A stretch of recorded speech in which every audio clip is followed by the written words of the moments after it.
Hello, यह video communication पर है। इसमें हमने इस चीज़ का अध्ययन किया है, इसको डिस्कस किया है कि कोई भी मैसेज जब किसी संगठन में अपर लेवल से नीचे लेवल तक जाता है तो उसमें डिस्टोर्शन पैदा होता है, विकृति पैदा होती है। अब जैसे हमने इसको है एक्सटेंट ऑफ मैसेज डिस्टोर्शन। कैसे डिस्टोर्शन होता है? ये जो अमाउंट ऑफ मैसेज पास 100% में है, परसेंटेज में है, और ये आपके मैसेज है written by board of director. यदि कोई मैसेज है किसी बोर्ड ऑफ डायरेक्टर ने लिखा है तो वहाँ से जो मैसेज चलेगा 100% चलेगा, लेकिन उसके बाद जो वाइस प्रेसिडेंट तक पहुँचेगा उसमें 63% ही पहुँच पाएगा। इसका मतलब डिस्टोर्शन आगे 100% नहीं पहुँच पाया। इसी प्रकार अगला स्टेप में अगले लेवल पर पहुंचते पहुंचते ये पहुंचेगा जनरल मैनेजर के पास, जहां 56% ही पहुंच पाएगा amount of message pass percentage, जैसे हमने पहले कहा। उसके बाद जो है प्लांट मैनेजर के पास 40% तक पहुंचेगा। रिसीव्ड बाय टीम लीडर के पास 30% तक पहुंचेगा, और नीचे लेवल तक पहुंचते पहुंचते कर्मचारी के पास, जो वर्कर है उसके पास सिर्फ 20% ही पहुँच पाएगा। तो कहने का मतलब है 100% तक जो है मैसेज 100% जो है मैसेज नहीं पहुंच पाता है, उसमें काफ़ी विकृति आ जाती है, और नीचे लेवल तक पहुंचते पहुंचते वो घटकर 20% हो जाता है। इसके अलावा भी उसके अलावा एक मेहराबियन मॉडल पे भी क्वेश्चन आता है, उसको हमने डिस्कस किया है। मेहराबियन मॉडल क्या है?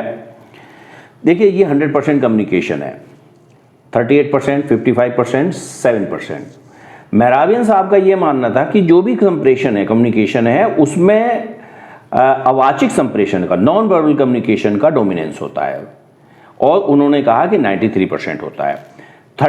उस 93% में 38% जो है पैरालिंग्विस्टिक्स का होता है, इसको पैरालैंग्वेज भी कहते हैं। और नॉन वर्बल कम्युनिकेशन को हम बहुत डीप में स्टडी करेंगे, और बहुत सारे इस पर वीडियो आएंगे, इसके बाद उसी के वीडियो आने हैं।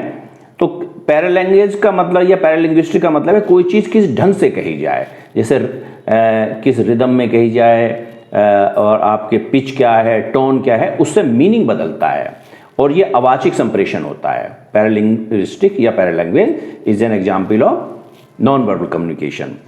उसके बाद उन्होंने 55%, ये भी नॉन वर्बल कम्युनिकेशन होता है। क्या 55% फेशियल एक्सप्रेशन का योगदान होता है कम्युनिकेशन में। तो कहने का मतलब फेशियल जो है, तो टोटल जो है अवाचिक संप्रेषण का योगदान कितना हो गया? 93%। इस संपूर्ण टोटल कम्युनिकेशन में जो वाचिक संप्रेषण होगा उसका 7% होगा स्पोकन वर्ड्स, यानी कि बोलने वाले शब्द। देखिए, जैसे मैंने शुरू वाले वीडियो में कहा है कि कोई भी कम्युनिकेशन अगर उसमें शब्दों का प्रयोग हो रहा है तो वो वाचिक संप्रेषण होता है, और अवाचिक संप्रेषण में शब्दों का प्रयोग नहीं होता है। ये मोटा मोटा अंतर है दोनों ही कम्युनिकेशन में। तो इसमें जैसे मैंने कहा कि वर्बल कम्युनिकेशन सिर्फ 7% है। कहने का मतलब है कि संपूर्ण कम्युनिकेशन में डोमिनेंस किसका? वाचिक संप्रेषण का होता है, और 93% तक होता है ये। अच्छा, इस पे 2022 में पीसीएस में क्वेश्चन भी आया था, संदेश का कितना प्रतिशत अशाब्दिक रूप से प्रत्यक्षीकृत किया जाता है? What percentage of message perceive non verbally?